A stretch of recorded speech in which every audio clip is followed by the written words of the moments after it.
behalf of both the Partnership for Water Sustainability and the Irrigation Association of British Columbia, who are your co-hosts, because as you can see outside, this is in conjunction with the annual convention of the Irrigation Association, and this is the 5th year that we have done this. My name is Kim Stevens. I'm the Executive Director of the Partnership, and do we have good sound over there?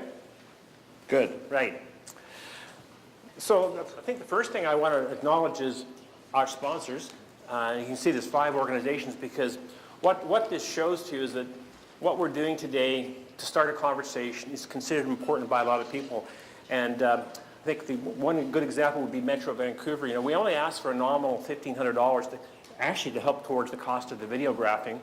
And yet that's kind of a level of decision that could easily be made by management, but Metro Vancouver chose to take it to the board for approval. So again, that helped raise the profile.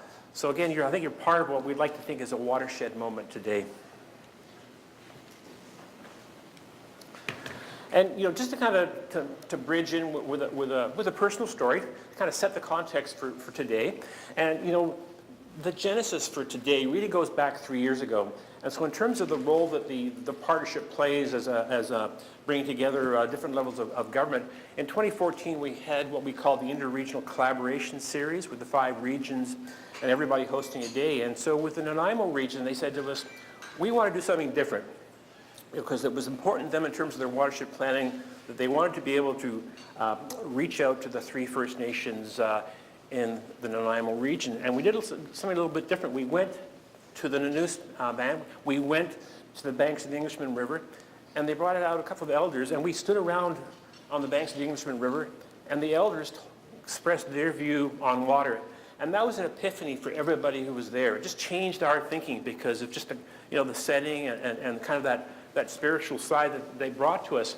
And so on that date, we knew we had to start doing something differently, but how to do it? How would we take that first step in terms of, from a water management perspective, a water-centric perspective, how could we achieve this the word we now use, thanks to Michael Blackstock, is interweaving of our Western science and Indigenous knowledge. And that led us to how we met Michael Blackstock, how we connected with Michael Blackstock, who had done the groundwork going back to the year 2000 with all his work on developing the blue ecological philosophy, the interweaving of Indigenous knowledge and Western science. And so when we connected with Michael a year ago, we said, this is great because we've got a starting point. And then the decision for this year was, how are we going to mainstream this big idea? Now, in terms of the workshop, I also want to point out the tagline of moving towards sustainable watershed systems through asset management, because that's our perspective in terms of our collaboration with government, is changing the focus. And it's great to have people like Manny Machado in the audience today, because this is the charge we're leading, isn't to look at infrastructure differently and appreciate the value of natural assets. So that's the context. Now, the Musqueam are very much part of today. Unfortunately,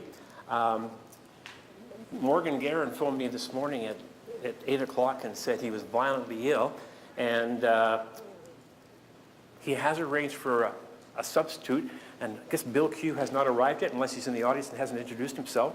But fortunately, I had prepared this slide ahead of time after I met with Morgan, because it was really important to us with this workshop being held in the Fraser River, in the traditional territory of the Musqueam, to actually build that connection with the Musqueam. And so literally on October 30th, I met with Morgan, and an hour later is when I fractured my arm.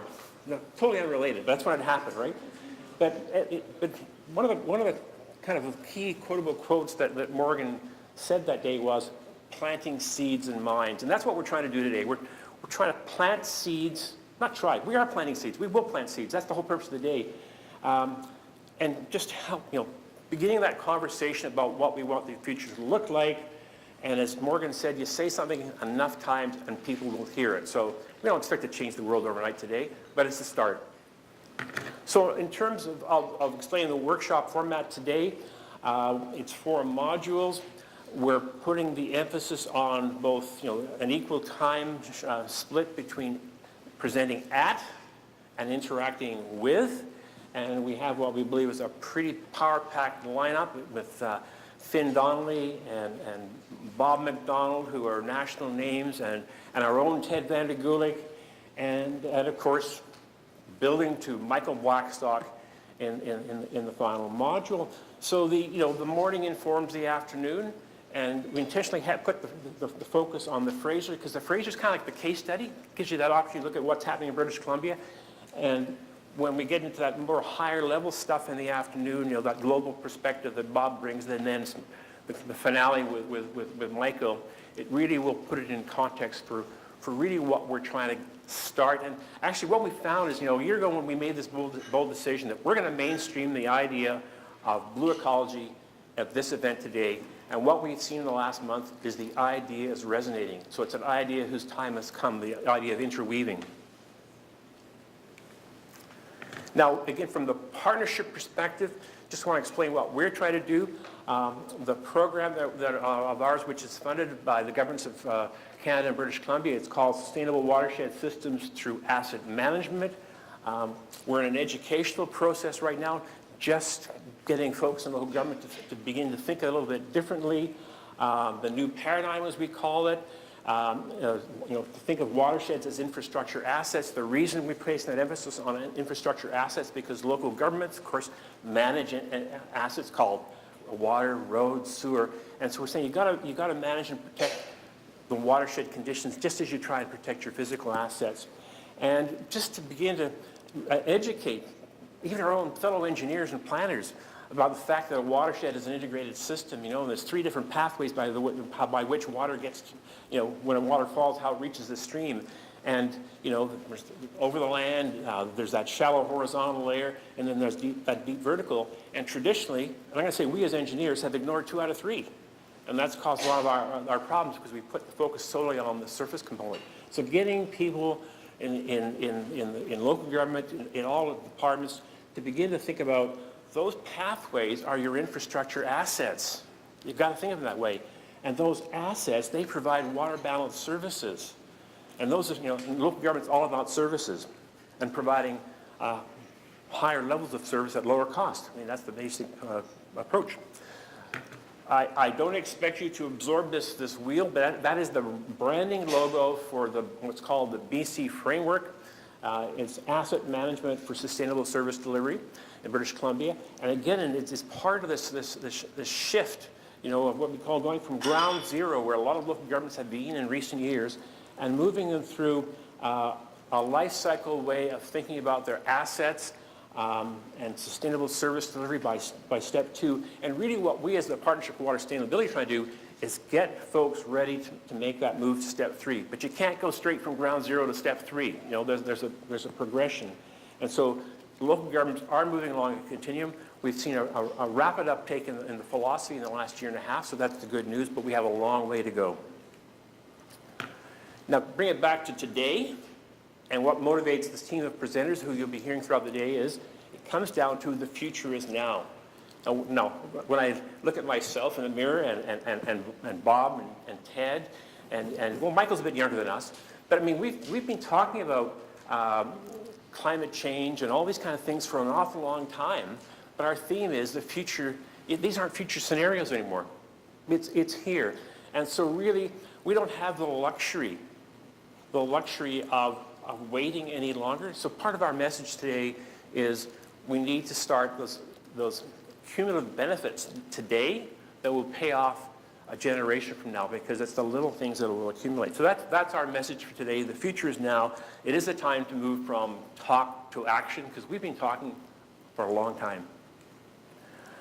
In terms of a transition slide and introducing Finn Donnelly, the reason I picked this quotable quote of yours, Finn, was because I looked at the registration for this day, and we have an incredibly diverse group. Again, I'm paid to speak from through the local government lens, the provincial government lens, and typically we would see those kind of audiences. But there's people from, I don't know how some of you found out about the event. We're glad, but this quote of Finn's about look at water differently, look at each other differently in a new way. Can different groups work together better? That's basically your theme.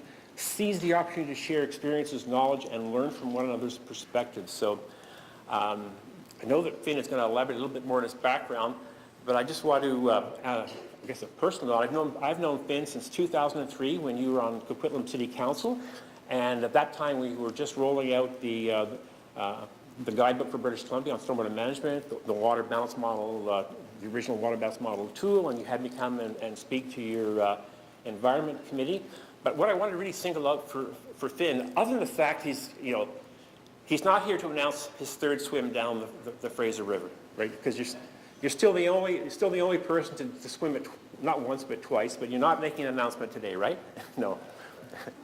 But what I want to highlight from a local government perspective before he became a member of the federal parliament is that Finn was responsible for one subtle change in Coquitlam. One line in the official community plan which said, do the watershed plan first to inform the neighborhood plan. And I don't know if anybody else in British Columbia, the local government, has done that, but certainly that changed everything in 2003 when you put that one amendment in. They're probably just trying to keep you quiet at the time, right? But because that set in motion all the good work that's taking place in Coquitlam, which has become a model for others. Finn, I think I've said enough, and it's time for you to take over. I would like to